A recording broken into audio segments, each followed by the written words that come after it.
للہ رب العالمین والعاقبۃ للمتقین والصلاۃ والسلام علی سید الانبیاء والمرسلین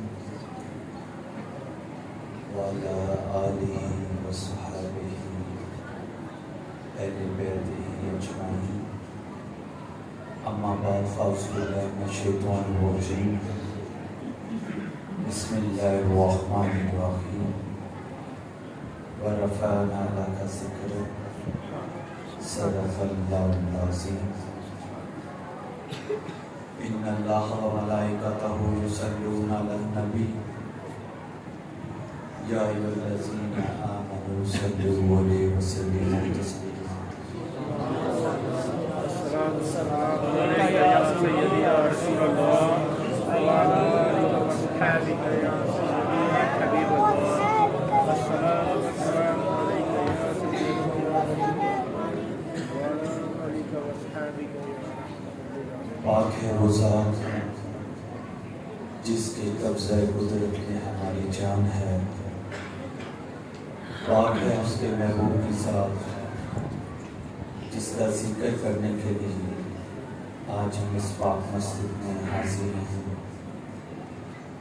اسی کا ذکر، اسی کی فکر، اسی کی حمد و ثنا ہر دم جاری اور ساری ہے۔ خوش نصیبی کہ حضور کے امتی، خوش نصیبی کہ مخلوقاتوں میں سب سے افضل، خوش نصیبی کہ انسان بنایا اور کمپلیٹ بنایا۔ کوئی ایسی نیکی نہیں جو اللہ کے حضور نے کی ہو جس کے عوض میں اللہ نے ہمیں انسان پیدا کر دیا۔ مخلوق اتنی بنائی کہ بے شمار سال گزر جائیں تو گنتی مکمل نہیں ہو سکتی۔ یہ اس کا احسان عظیم ہے کہ انسان بنا دیا، اور اسی بات پہ، اسی نقطے پہ ساری زندگی سجدہ ریز ہوتے بھی رہیں تو اس کا شکر ادا نہیں ہے۔ کوئی ایسی ادا ہم نے نہیں کی جو اس نے ہمیں پیدا ہونے سے پہلے ہی وہ قبول کر لی ہو اور ہمیں انسان بنا دیا۔ میں نے آج دوپہر میں بیان کیا اسی واقعے کو۔ حضرت جنید بغدادی رحمۃ اللہ علیہ آپ بغداد کی گلیوں سے گزر رہے تھے، ایک کتا آپ کے سامنے سے گزرا تو آپ ہاتھ باندھ کر کھڑے ہو گئے۔ جب کھڑے ہوئے تو رفقا نے کہا، مریدوں نے، خلفاء نے، کہ حضور یہ شریعت میں نہیں، نیا کوئی حکم ملا ہے کہ کتے کے آگے بھی ہاتھ باندھ کر کھڑے ہوں گے؟ آپ امام الاولیاء نے فرمایا، حضرت جنید بغدادی رحمۃ اللہ علیہ جو حضرت غوث پاک رحمۃ اللہ علیہ کے مرشد خانوں کے بھی مرشد خانے، آپ فرمانے لگے کہ نہیں، اس کے اثر میں اس لیے کھڑا ہوا کہ اس نے ایک سوال پوچھا تھا کہ بتا جنید، تو نے اللہ کے حضور کون سی نیکی کی کہ اللہ نے تجھے جنید پیدا کیا اور ولیوں کا امام بنا کر پیدا کیا؟ سبحان اللہ۔ اور میں نے اللہ کی بارگاہ میں کون سا گناہ کیا تھا کہ اللہ نے مجھے کتا بنا کر بھیج دیا؟ تو میں اس کے اس سوال کا جواب نہیں دے سکتا۔ پتہ کیا چلا کہ ہمارا کمال نہیں ہے انسان پیدا ہونا، یہ رب کا کمال ہے جس نے انسان بنایا۔ اسی بات پہ سجدہ ریز ہوتے رہیں تو ہم شکر ادا نہیں کر سکتے۔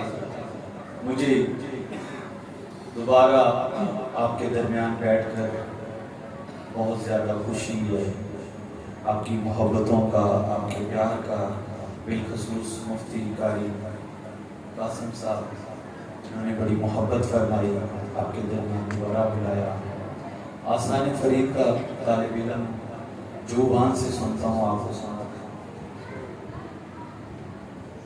اور بالخصوص حضور سیدنا آقا نبی پاک صلی اللہ علیہ وآلہ وسلم کی بارگاہ میں محبت سے، ادب سے جہاں حضور کی محفل ہوتی ہے جاتے ہیں، ذکر سنتے ہیں، آپ کی یاد کو اپنے دلوں میں جلتے ہوئے چراغ کی طرح روشن رکھتے ہیں۔ آج کے دور میں، اس فتنے کے دور میں، یہ عمل ہی ہماری بخشش کے لیے کافی ہے۔ لوگ پوچھیں گے نا کہ دنیا سے کیا لایا تھا، ملائکہ پوچھیں گے بتا دنیا سے کیا لایا، تو ہمارے لیے اتنا جملہ کافی ہے کہ عشق رسول لے کر آج حضور کے عشق پہ ڈاکہ ڈالنے والے، ہم سے ہمارا ایمان لوٹنے والے، ہم سے حضور کا ذکر لوٹنے والے، وہ اس چیز سے غافل ہو گئے ہیں کہ یہاں تو سفارشیں چل جاتی ہیں، کسی پیر صاحب کی، کسی مفتی صاحب کی، کسی سرکاری افسر کی، کسی سیاستدان کی، لیکن وہاں سفارش رسول اللہ صلی اللہ علیہ وسلم، ان کی ذات کی سفارش ہو، اور یہ مقام حضور کی محبت کے بغیر نہیں،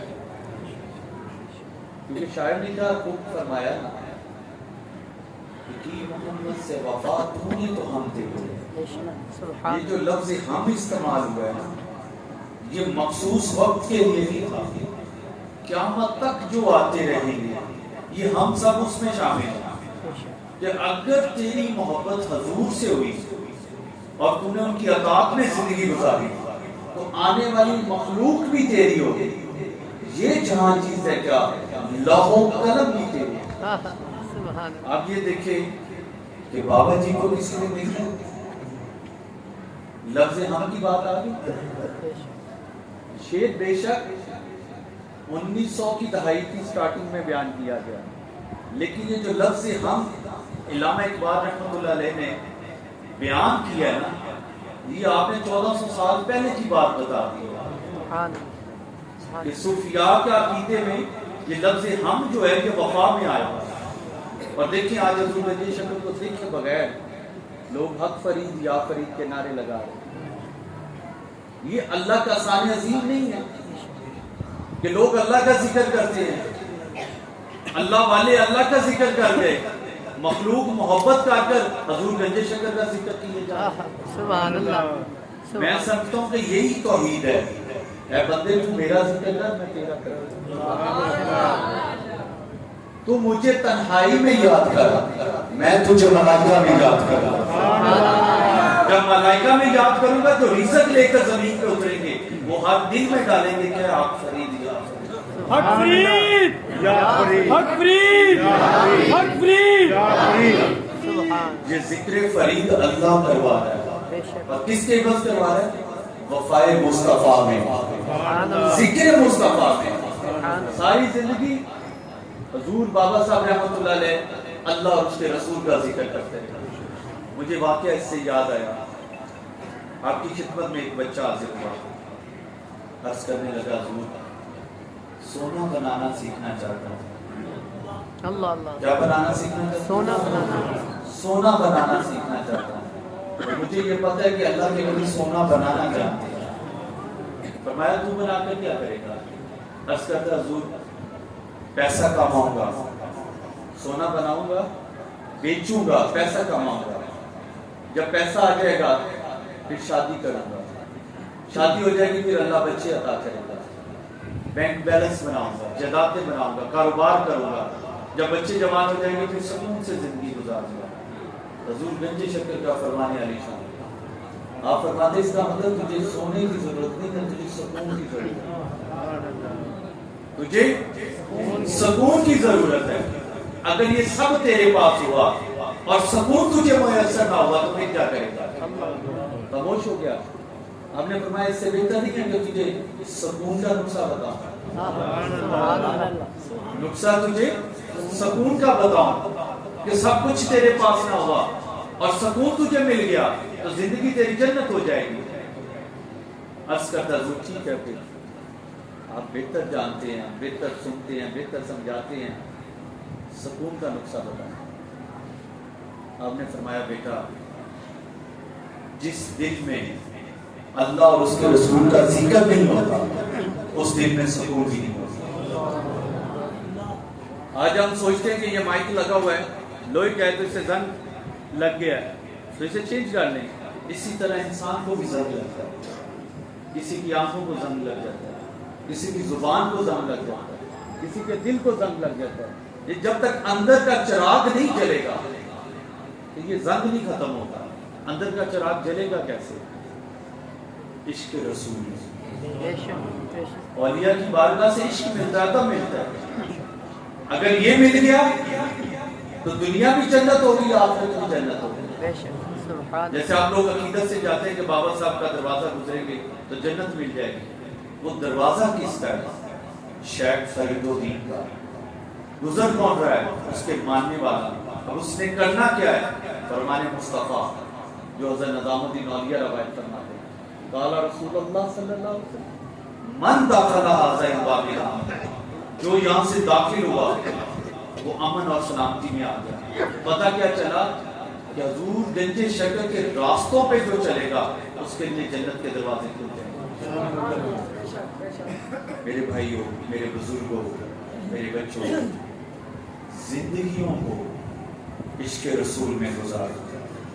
ہر ایک کی بات سنا لیکن حضور کے خلاف کوئی بات نہیں سنا۔ کوئی واٹس ایپ آ جاتا ہے، فیس بک آ جاتا ہے، کوئی میسج آ جاتا ہے جس میں ایسے الفاظ ہیں جو حضور کے نام پہ گستاخی میں جاتے ہیں، اسے فوراً ڈیلیٹ کر دیں، سننے کی ضرورت ہی نہیں ہے۔ وہاں پہ ایک تحریر کر دیتے ہیں اگر تمہارا ایمان ہے تو اس کو آگے شیئر کر دیں۔ یقین مانیں جتنا وہ شیئر ہوتا جائے گا اتنا گناہ آپ کے کھاتے جاتا جائے گا۔ ہمارے بزرگ، ہمارے علماء، ہمارے مشائخ، ہمارے بزرگان دین ہمیشہ یہ فرماتے رہے کہ اگر رئی کے برابر بھی حضور کی ذات میں شک پیدا ہو گیا تو ایمان ختم ہو جائے گا۔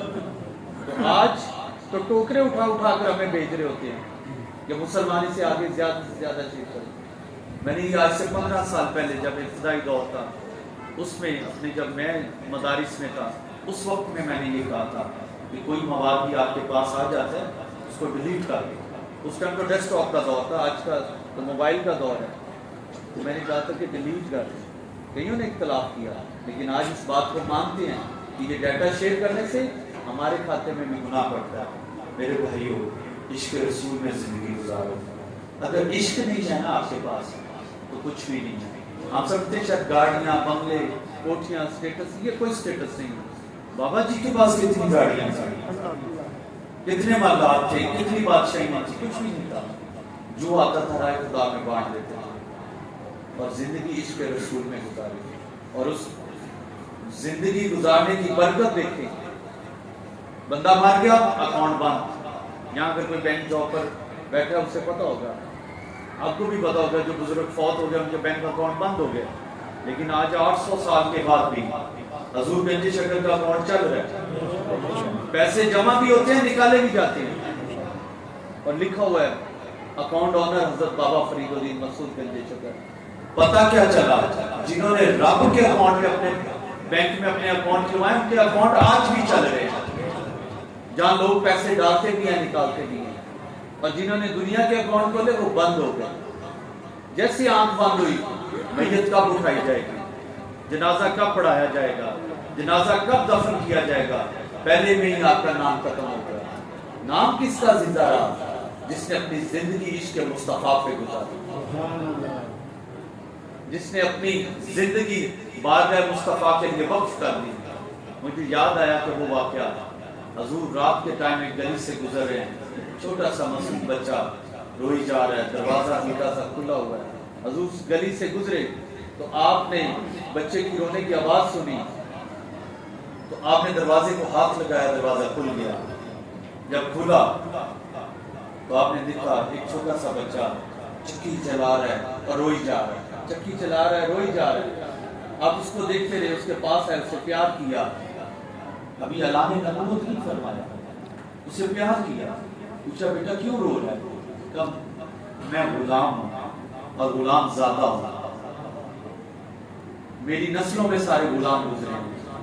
میرا مالک مجھے ساری رات چکی چلواتا ہے, سارا دن بیڑے چلواتا ہے, مجھے سونے نہیں دیتا, مارتا ہے, کھانا بھی نہیں دیتا. حضور نے فرمایا تو آج سو جا, آج تیری جگہ میں چلاؤں, تو سو جا. وہ بچہ ساری رات سویا. سونے سے پہلے اس نے ایک لفظ کہا کہ اگر میرا مالک آ گیا تو وہ مجھے آج بہت مارے گا. فرمایا آج نہیں آئے گا, آج نہیں آئے گا. وہ بچہ سویا رہا, حضور چکی چلاتے رہے. جب وہ ڈیوٹی ختم ہو گئی, صبح ہو گئی, یہ روٹین چلتی رہی. جب پھر آپ نے اعلان نبوت فرمایا تو پھر اس بچے کی وفا دیکھے. پتھر سینے پہ رکھا ہوا ہے, مکے کی گرم صحرا ریت ہے اور ظلم کیا جا رہا ہے اور کہا جا رہا ہے کہ چھوڑ دے محمد کا نام, چھوڑ دے اس کا نام لینا, صرف اللہ کا نام چھوڑ دے. مجھے یاد بتائیں میرے بھائیوں, وہ بچہ پھر کون بنا جس کو آپ جانتے ہیں, سیدنا حضرت بلال حبشی. یہ تاریخ پیچھے سے شروع ہوتی ہے, ایسے عاشق نہیں بنتے.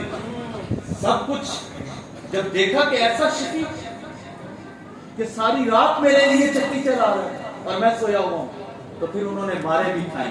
شاعر نے کہا نا کہ بلال مارے کھاتے تھے, بلال مارا کھاتے آقا کا نام لیندے سے. میرے بھائیو یہ محبتیں تھیں, یہ پیار تھا. کعبہ تو وہی تھا جس میں 360 سے زیادہ بت موجود تھے. سب ان بتوں کی پوجا کرتے تھے. حضور کی ذات جب تشریف لائی, انسان موجود تھے لیکن انسانیت نہیں تھی. موت کو بیچا جاتا تھا, عورتوں کو خرید و فروخت کی جاتی ہے. آج ہم مشرق کی بات کرتے ہیں, 60 سال پیچھے چلے جائیں, وہ بھی عورتیں بیچتے تھے, خریدتے تھے, لیتے, آج بھی دیتے ہیں. آج ہمارے بچے دیکھتے ہیں, ان کو ماڈرن دور ہے. لیکن میرے بھائیوں, عورت کو عزت کس نے دی, ماں کا درجہ کس نے دیا, بیٹی کس نے بنایا, بیوی کس نے بنایا, بہن کس نے بنایا, یہ رشتوں کی اہمیت کی کس نے دی, صرف حضور سیدنا حنیفہ. اگر آپ کی ذات مبارکہ تشریف نہ لاتے تو اسی طرح منڈیوں میں بکتی, لوگ لاتے, لے جاتے, بیچتے, بیڑوں کی طرح ان کے ساتھ سلوک ہوتا. حضور نے بتایا آ کر کہ ماں کیا ہے, بیٹی کیا ہے, بیوی کیا ہے. آج ہم سے آزادی مانگنے والوں, ان سے پوچھو کہ حضور سے بڑھ کر تمہیں کس نے آزادی دی ہے, کس نے آزادی دی ہے. آخری ٹائم تک ہمارے علماء بھی پوچھتے ہیں کہ بیٹا اجازت ہے کہ تیرا نقاب پڑھا دوں. اگر بیٹی کہہ دے کہ نہیں تو مولوی صاحب فارغ, وہ نقاب نہیں پڑھا سکتا. اس سے بڑی کوئی آزادی ہے؟ یہاں تو بیٹیوں سے پوچھا ہی نہیں جاتا تھا, کسی بھی مسلک میں, مذہب میں نہیں پوچھا جاتا کہ آپ کا شادی کر دی جائے, زبردستی کر دیتے تھے. اسلام ایک ایسا مذہب ہے جس میں بیٹی سے پوچھا جاتا ہے کہ بیٹی آپ کا رشتہ میں ادھر کر دوں. بیٹی کہتی ہے بابا آپ کر دے. پھر حکم ہوتا ہے کہ اس کا کفیل مقرر کیا جائے. جب نکاح کا ٹائم ہوتا ہے پھر بھی وہ بیٹی سے پوچھتا ہے. مفتی صاحب پوچھتے ہیں کہ بیٹی آپ کا نکاح پڑھا دوں. اس سے بڑی آزادی کون سی مذہب میں آپ کو ملے گی؟ آج یہ عزتیں, باپ کی عزتیں, بھائی کی عزتیں, ماں کی عزتیں, یہ رشتوں کی عزتیں صرف ہیں تو میرے آقا کے دم سے. آج ہم سے چھوٹی چھوٹی باتوں پہ مسائل کھڑے کر دیے جاتے ہیں.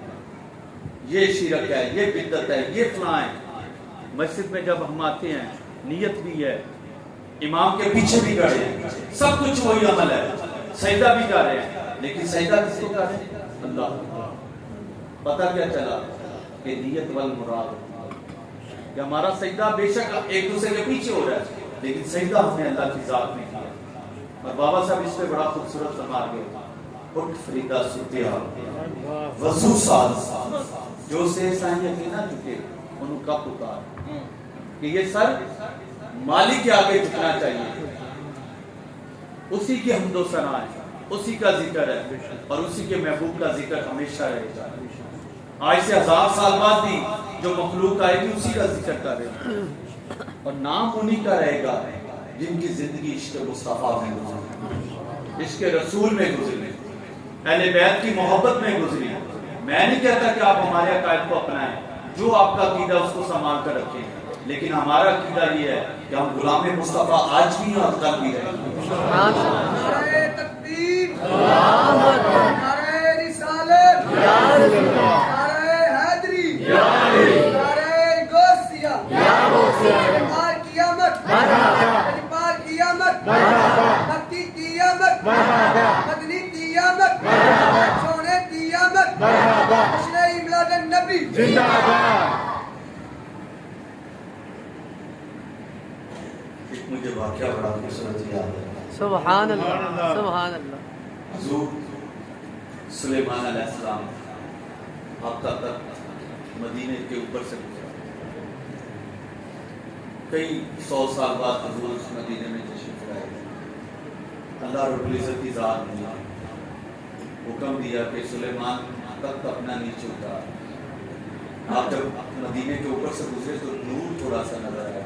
سبحان اللہ. جب نور نظر آیا تو سوال تخت کو روکا تو سوال کیا مولا یہ صحرا کا میدان جہاں ریت ہی ریت ہے پہاڑ ہی پہاڑ ہیں تو یہ اس جگہ سے نور چمک رہا ہے. آپ کو حکم ہوا کہ سلیمان تک تو نیچے اتار اور اس جگہ پہ جا کر بیٹھ.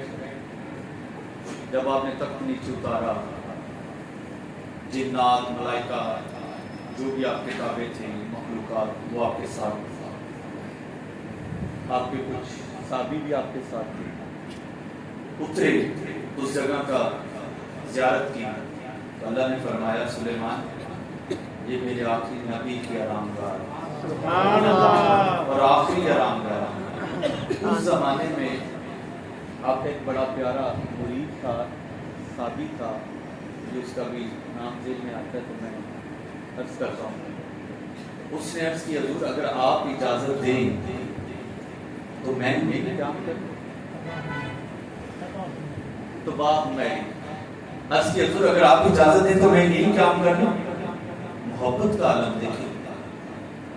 امتی کن کے حضرت سلیمان علیہ السلام کا اور واقعہ حضور کا سن کر وہاں پہ اپنی بیوی بچوں کے ساتھ رہ گیا اور ساری زندگی حضور کا انتظار کرتا رہا. پتہ کیا چلا امتی کسی نبی کو اگر عشق رسول میں تب بھی جنتی ہے. جب اسے یہ لگا کہ زندگی تو گزر گئی ساری. پہلا مسافر مدینے کا جو حضرت سلیمان علیہ السلام کے دور میں ابھی گھر بار کچھ بھی نہیں بنا ہوا انہی کا پہلا گھر بنا اور بننے میں جب انہیں یہ لگا کہ میرا تو آخری ٹائم آ گیا تو انہوں نے بڑا خوبصورت گھر بنایا. بنا کر ایک خط لکھا اور خط لکھ کر اپنے بیٹے کو دیا کہ بیٹا میں تو اب شاید چلا جاؤں اس دنیا سے. تو ایک عظیم ہستی ہے جن کے لیے میرے آقا حضرت سلیمان علیہ السلام نے فرمایا تھا جنہیں اللہ نے حکم دیا کہ سلیمان یہ میرے آخری نبی کی آرام گاہ ہے اور ان کی آرام گاہ بھی ہے اور آخری آرام گاہ بھی ہے. تو اس جگہ کا خیال رکھی اور اسی کے پاس میں نے ان کا گھر بنایا.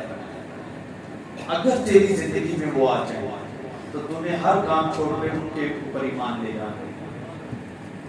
خیر ان کے صاحبزادے حضور کی وہ جو گھر تھا گفٹ تھا اس کی مرمت کر دی. وہاں رہنا پاس ہی رہنا مرمت کرتے رہنا کیونکہ وقت کے ساتھ گھر خستہ ہوتا ہے تو جب وہ خستہ ہونا مرمت کر دینی. تو فرمایا کہ اس میں ایک بڑا لطیف نکتہ ہے.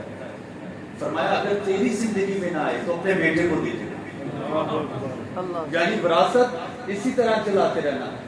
کمال جاؤں کریم آقا کی بارگاہ سے مدینہ ہجرت میں تشریف لے کر آئے. اونٹنی بھی جانتی تھی کہ سلیمان علیہ السلام کا امتی یہی کر رہا ہے. حضور کا تحفہ بھی یہی گھر ہے. سبحان اللہ. یا تو حضور کے غیب کے علم کی بات کرتا ہوں اونٹنی کو کس نے غیب کا علم دیا. آج یہ دیکھیں وہ اونٹنی اسی گھر کے آگے بیٹھی ہے. آپ اس گھر میں تشریف لے گئے. اسی ہستی کے اولاد میں سے حضرت ایوب انصاری آپ تھے تو حضور نے فرمایا کہ ایوب میرا خط میرے حوالے کر دے. میرا خط میرے حوالے کر دے. تو جب آپ نے خط کھولا تو بڑا خوبصورت مضمون تھا کہ حضور میں ہوں تو حضرت سلیمان علیہ السلام کا ہوں اور مجھے انہوں نے آپ کی بشارت دی اور ان کو اللہ نے بشارت دی. میں نے ان کے منہ سے سنا, انہوں کو اللہ نے بشارت دی, اور میں آپ پہ ایمان رکھتا ہوں. میرا بس ایک ہی آپ نے کام کرنا ہے کہ مجھ ناچیز بندے کو اپنی امت میں داخل کرنا. آپ یہ دیکھیں کتنے 100 سال پہلے وہ بزرگ گئے دنیا سے اور انتظار مصطفیٰ میں گئے. میرا ایمان تو یہ ہے کہ جب حضور کی کچہری لگتی ہوگی انہیں بھی زیارت حضور کی ہوتی ہوگی, تو ہمیشہ درود پڑھا کریں, زیارت کرنا اسٹارٹ رہا کریں کہ اللہ حضور کی زیارت نصیب فرما. جب رات کو آپ سوتے ہیں تو سونے سے پہلے حضور پہ درود پڑھ کر یہ نیت کر کے سویا کرے کہ انشاءاللہ آج مجھے حضور کی ضرور زیارت. ایک بزرگ تھے نا, نماز با جماعت ادا کروا رہے تھے, تو مریدوں نے نماز کے بعد عرض کی حضور بڑی طویل آج نماز قیام میں بیٹھ کر ہو گئی, تو حضور کیا وجہ؟ اتحیات تو وہی ہے جو چند لمحوں میں ختم ہو جاتی ہے, درود بھی ہے, ربی جلنے بھی ہے, تو پھر اتنی طویل؟ فرمایا کہ جب میں اتحیات پڑھتا ہوں اور اس الفاظ پہ آتا ہوں السلام علیکم ایھا النبی ورحمۃ اللہ وبرکاتہ, تو مجھے جواب آتا ہے, مجھے جواب آتا ہے. لیکن آج وہ بھی مصروف تھے, ہم بھی ضد میں پڑ گئے. آپ فرماتے ہیں کہ میں نے 100 مرتبہ سے زیادہ کاموں میں حضور کی بارگاہ میں سلام بھیجا, جب مجھے جواب آیا تو اپنے آگے کہا. تو یہ محبت ہے, یہ محبت کے رشتے ہیں. اور ایک مزیدار بات بتاؤ, ہمارے بزرگ فرماتے ہیں, دیگر بزرگوں نے بھی اس کو روایت کی ہے کہ جب درود پڑھا جاتا ہے, جاتا سنگل ہے ایک بندے سے, آگے جا کر جمع ہو جاتا ہے. جتنا درود ایک وقت میں پڑھا جاتا ہے وہ سارا آپ کے کھاتے میں آتا ہے, آپ کے کھاتے میں ڈال دیا جاتا ہے. یعنی ایٹ اے ٹائم اگر 1 کروڑ لوگوں نے پڑھا ہے, آپ نے بھی ایک دفعہ پڑھا ہے, تو وہ کروڑ کا ثواب آپ کو بھی ملے گا. اور وہ جب حضور کی بارگاہ میں پیش کیا جاتا ہے سب سے پہلے, یعنی 1 کروڑ لوگوں نے اگر درود پڑھا ہے تو وہ ایک درود نہیں پیش ہوگا, ہر بندے کے کھاتے میں 1 کروڑ درود ڈالا جائے گا. اور جب حضور کی بارگاہ میں پیش ہوتا ہے آپ کا نام بیان کیا جائے گا.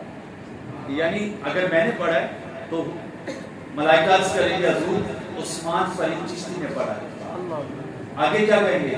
ولد دیوان مدود مسعود چشتی نے کے بیٹے نے بھیجا ہے, ولد دیوان غلام قطب الدین چشتی کے بیٹے نے بھیجا ہے. پورا شجرہ اس بندے کا بیان کیا جائے گا. یہاں تک نہیں کہ شجرے کے علاوہ اس کا محلہ بیان کیا جائے گا کہ پاک پتن والوں نے پڑھا ہے. پھر پاک پتن والوں سے پتہ چلے گا کہ بابا فرید کے پاس رہنے والوں نے پڑھا ہے. یعنی آپ کا نام, آپ کا شجرہ, آپ کا حسن نسب بیان کرنے کے بعد آپ کے علاقے کا ذکر کیا جاتا ہے. تو مجھے یہ بتائیں, جب حضور کی بارگاہ میں ہمارا نام غلاموں کا آ جائے گا, اس سے سعادت بڑی کیا ملے گی؟ وہاں تو کھڑا ہونا مقصود ہے نا کہ وہاں بندہ کھڑا ہو جائے اور ہماری بخشش ہو جائے گی. تو جب جتنا درود آپ پڑھتے رہیں گے, حضور کی بارگاہ میں آپ کا نام بار بار پیش ہوگا, تو میرا ایمان ہے کہ وہ زیارت بھی کرنا ہے. اور اللہ ہماری اولادوں کو بھی حضور کا عشق عطا فرمائے. بڑا خوبصورت شعر کسی نے کہا, کیوں تجھ میں امید خام ہوتا ہے, حالات کی تلخیوں پہ کیوں رکھتا ہے. مومن ہے اگر اپنا مستقبل حال اللہ کی بارگاہ میں چھوڑ دے, پھر دیکھ تیرے ساتھ کیا ہوتا ہے. تو یہ ہم نے حضور کی بارگاہ کے صدقے سے آج جتنے بھی اولیاء اکرام برے صغیر میں آئے, اتر سارے علی گئی ہیں. داتا صاحب کی بارگاہ سے شروع ہو جائیں, لاہور جائیں, بیٹا کس کا ہے؟ علی پاک. اجمیر شریف چلے جائیں, بیٹا کس کا؟ علی کا. دہلی آ جائیں, بیٹے کس کے؟ علی کے. اس روئے زمین پہ عزت ہے تو علی کے بیٹوں کی. اور ان سے جنہوں نے نسبت جوڑی, لوگ کہتے ہیں یہ نسبت سے ملتا کیا ہے؟ میں کہا پریکٹیکل آپ کا بتا دوں. کہتے ہیں جی بتائیں. مقناطیس لے لے, بڑا مقناطیس اٹھا لیا, چھوٹا سا لوہے کا ٹکڑا بھی لے لے, تھوڑی دیر اسے ایک دوسرے سے رگڑ دے, اس کے بعد مقناطیس کو علیحدہ کر دے. وہ جو چھوٹا سا لوہے کا ٹکڑا ہے کسی بھی لوہے کی چیز کے ساتھ لگا کے چپک جائے گا. پتا کیا چلا؟ پوچھا میں نے وہ بتا تیرے میں کشش کہاں سے آئی؟ وہ تو مقناطیس تھا. میں نے کہا تھوڑی دیر رگڑا نہیں, اللہ اللہ اللہ رگڑا لگیا نہیں تب بنیا نہیں. جتھے رب دے عشق دا دعویٰ کیتا نہیں وہاں کام ہوگا.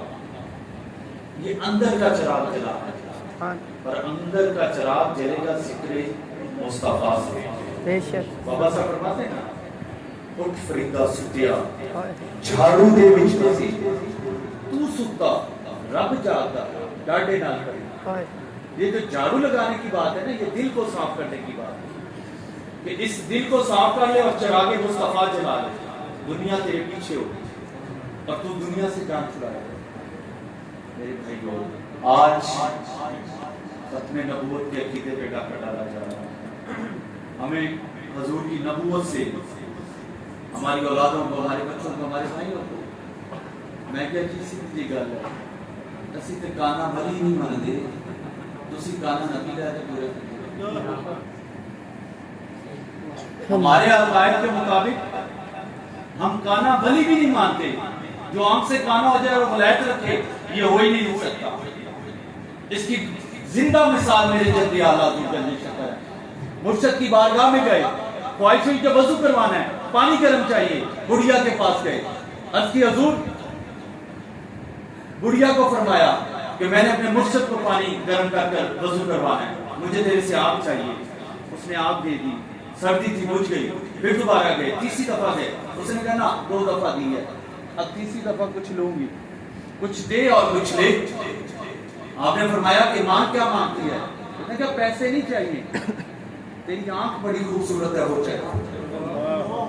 مرشد کی محبت میں اس بڑھیا کو چھری اٹھائی اور اپنی آنکھ نکال کر دی اور آگ لی, پانی گرم کیا اور مرشد کی بارگاہ میں چلے گئے. اللہ اللہ اللہ پتر ہوئے علی دا, پتر ہوئے علی دا تے اکھ نہ دے لے. پٹی باندھی ہوئی ہے, وضو کروا رہے ہیں, پہلا لوٹا لگایا. حضور خواجہ غریب نواز کے خلیفہ اول خواجہ قطب الدین بختیار کاکی ہوشی دلوی رحمت اللہ علیہ نے فرمایا فرید الدین آنکھ پہ کیا ہوا ہے؟ عرض کیا حضور آنکھ بنی ہے. فرمایا بنی نہیں ہے, بنوائی ہے. پٹی کھولی, جب پٹی کھولی تو آنکھ آگے سے بھی روشن تھی. سبحان اللہ. محمد چار یار حاجی خواجہ قطب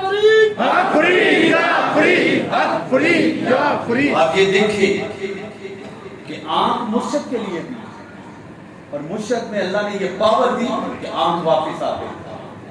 ایک یہودی تھا نا حضور کے دور میں, اس کی بیٹی ایمان لے آئی حضور پہ. باپ آنکھوں سے نابینا تھا تو اس نے خواہش ظاہر کی کہ میں حضور کی بارگاہ میں جاتی ہوں, وہاں تو بادشاہیاں ملتی ہیں, جنت کی بادشاہیاں ملتی ہیں, تو میرے باپ کو آنکھیں نہیں ملیں گی. وہ گئی تو حضور آرام فرما رہے تھے. اس نے دروازے پہ دستک دی, پتہ چلا حضور آرام فرما رہے ہیں, سوئے ہوئے. ادب کا مقام دیکھیں, وہ خاموشی سے گئی بی بی پاک کے ساتھ, آپ کے نلین پاک اٹھائے, اپنی جھولی بچائی, نیچے سے ہلکی سی صفائی کی, مٹی نکلی, اس نے اپنے پلو پہ باندھی, سلام پیش کیا, واپس آ گئی. باپ سے کہتی ہے باپ آج ایسے طبیب سے تیری آنکھوں کا علاج لے کر آنی کہ تو جب یہ ڈالے گا تیری آنکھیں روشن ہو جائیں گی. باپ نے کہا بیٹا جو دنیا میں نابینا ہو جائے نا اس کا علاج ہوتا ہے, جو پیدائشی طور سے نابینا ہو اس کا علاج نہیں ہوتا. یہ ڈاکٹر آج بھی کہتے ہیں جو پیدائشی طور پہ ہو اس کا علاج نہیں ہوتا. لیکن اس کا یہودی باپ آج سے 1500 سال پہلے یہ لفظ کہہ گیا کہ 1450 سالوں میں ضعیف تھا. بیٹی نے ضد کی, باپ اپنی بیٹی کی محبت میں ہاں کر بیٹھا. بیٹی نے وہ پلو کھولا, سوئی لی, سرنج لی, اس نے مٹی لگائی, باپ کی آنکھوں میں ڈالی, آنکھیں روشن ہو گئی. آنکھیں روشن ہو گئی. یہ مکے کی بیٹی کا واقعہ بتا رہا ہے اور دوسری طرف علی کے بیٹے کا واقعہ بتا رہا ہے. سبحان اللہ. دوسری آنکھ میں ڈالا, دوسری آنکھ کی روشن ہو گئی.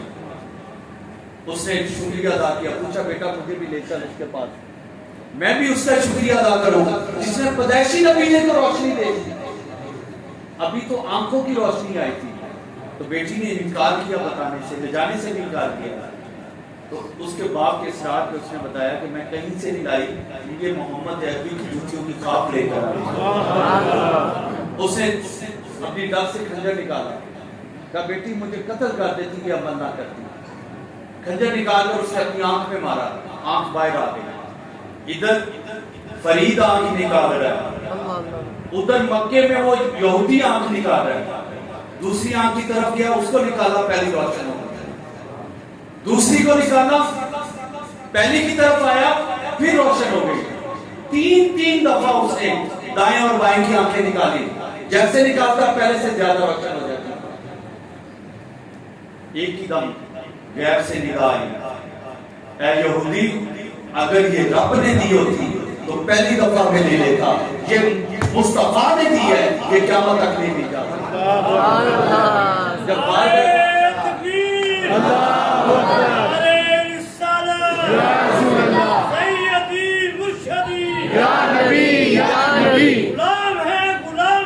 رسول کے غلام ہیں. اللہ محمد چار یار حاجی خواجہ تو فری حق فری یا فری، حق فری یا فری، حق فری یا فری. سبحان اللہ. غیب سے ندا آئی کہ سورج مشرق کے بجائے مغرب سے نکل سکتا ہے. مصطفیٰ کی دی ہوئی چیز واپس نہیں جا سکتی. بات یہ ہے کہ جو مصطفیٰ نے عطا کی، تو پھر خواجہ صاحب بھی فرماتے ہیں کہ آنکھ بنوائی ہے پٹی کھول. جب پٹی کھولی تو آنکھ پہلے سے زیادہ روشن تھی. تو پتہ کیا چلا کہ دینے والے جب علی کے بیٹے ہو تو پھر کمی کوئی نہیں رہتی. تو میرے بھائیوں، وہ اتنی بڑی بارگاہ ہے، آپ مانگتے مانگتے تھک جائیں گے، وہ دیتے دیتے تھکیں گے. دینے والی اللہ کی ذات ہے، لیکن ان کو ان کی چابیاں آتی ہیں. اگر کوئی کہ نہیں چابیاں آتی تو پوچھنا جنت کے سردار کون ہیں؟ اللہ اکبر. انبیاء کے سردار کون ہیں؟ جنت کی عورتوں کے سردار کون ہیں؟ اور ولیوں کے سردار کون ہیں؟ اگر تیرا ایمان اس چیز پہ ہے کہ وہ ساری سرداری انہی کے کر کی ہے، تو دنیا کی روح زمین کے خزانے عرش سے فرش تک سب علی کے اور اس کی اولاد کے. سبحان اللہ. ہمیں یہ فخر ہے کہ ہم امام علی علیہ السلام کے ماننے والے ہیں، اور ہمیشہ زندہ رہے گا. امام کا نام زندہ رہے گا. اور بڑے صغیر پاک میں جتنے آستانے ہیں اس میں سے 90% علی کی اولاد کے ماننے والے ہیں. نعرہ حیدری، حیدری. ہمیں اہل بیت کی محبت سے، صحابہ کی محبت سے، بزرگان دین کی محبت سے دور کیا جا رہا ہے اور اپنے اپنے مسلکوں میں ڈال دیا گیا. مسلک میں تو ہمیشہ کہتا ہوں کہ اس روح زمین پہ دو فرقے ہیں. ایک فرقہ یزیدیت والے اور دوسرا فرقہ حسینیت والے. اور اس کی بات میرے جد اعلیٰ میرے دادا مرشد خواجہ معین الدین چشتی اجمیری فرما گئے، شاہ اسد حسین، بادشاہ اسد حسین، دین اسد حسین، دین پناہ اسد حسین، سردار نادار در در سے یزید، حقہ کے بنا لا الہ اسد حسین. یہ آپ آج سے 800 سال پہلے فرما گئے کہ دین کی پناہ جو ہے وہ حسین ہے اور دین بھی حسین ہی ہے. تو میں ہمیشہ یہ کہتا ہوں کہ فرقے دو ہیں، ایک حسینیت اور ایک یزیدیت. اس کے علاوہ کوئی فرقہ نہیں ہے. دو جماعتیں ہمیشہ رہی ہیں. میرے بھائیوں، اب آپ پہ فیصلہ ہے کہ کس جماعت کی طرف جائیں. حسینی بن کر ان کی اطاعت کرنی ہے اور کربلا کے میدان میں جسم کٹوا کر بھی نمازیں نہیں چھوڑی، جسم کٹوا کر بھی نمازیں نہیں چھوڑی.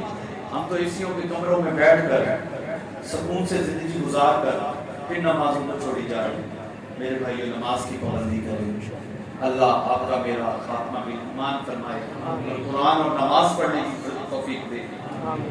لوگ آج پوچھتے ہیں کہ وظائف بتا دیں، کیا کریں؟ وظائف میں نے آپ کو بتا دیا ہے. کثرت سے درود پڑھیں، نماز کی پابندی کریں، کثرت سے قرآن پاک کی تلاوت کریں. اس سے بڑے وظائف کوئی نہیں ہے. اور ہر ٹائم وضو میں، آپ وضو میں رہیں گے زندگی میں برکتیں شروع ہو جائیں. زبان میں تاثیر شروع ہو جائے گی. یہ بہتر نہیں ہے کہ آپ کسی کے پاس جائیں کام کرنے کے لیے. کوئی آپ کے پاس آ جائے کہ بتا میرے لیے کیا حکم ہے, میں تیرا کام کرنے آیا. تو بہتر کیا ہے کہ آپ دھکے کھاتے پھریں یا کوئی آپ کے پاس آ کر آپ کا کام کر جائے. بہتر یہی ہے جو آپ کے پاس کوئی آ جائے. بابا جی آ کر میں ایک بات فرماتے ہیں جو میں ہمیشہ کہتا ہوں, ویک فریدا مٹی دی جن دے اتے کٹ کرو اتو کوئی نہ ہو گیا ایتھو لکھا ملا. ہم نے جانا ہے, سب نے جانا ہے, کسی نے اس دنیا میں نہیں رہ جانا, لیکن جانے کی تیاری کر رہے ہیں. اور تیاری کیا ہے جو میں نے آپ کی خدمت میں اپنے بچوں میں خصوصی توجہ دی. قرآن پاک کی تعلیم میں ان کے عقائد پہ اگر آپ نے اپنے بچوں کی تعلیم اچھی کر لی اور ان کا عقیدہ ختم نبوت پہ آپ نے لگا دیا تو انشاءاللہ آپ کی بخشش ہوتی ہے. میرے بھائیو آپ میرے لیے دعا کریں گے, میں آپ کے لیے دعا کروں گا. اگر میری ان باتوں میں سچائی نظر آئے تو تنہائی میں بیٹھ کر سوچیے گا کہ جو آیا تھا آستان فرید سے کیا وہ سچ بول رہا تھا یا ہم نے کیا کہنا چاہا. اگر عمل کریں لوگوں تک ہمارا پیغام پہنچائیں. اگر ایک شخص نے اس پہ عمل کر لیا تو مجھے امید ہے کہ آپ سب کی بخشش ہو جائے گی. آپ میرے لیے دعا کریں گے, میرے والد صاحب حضور کے لیے دعا کریں گے. بچوں کے بھی دستار بندی ہے.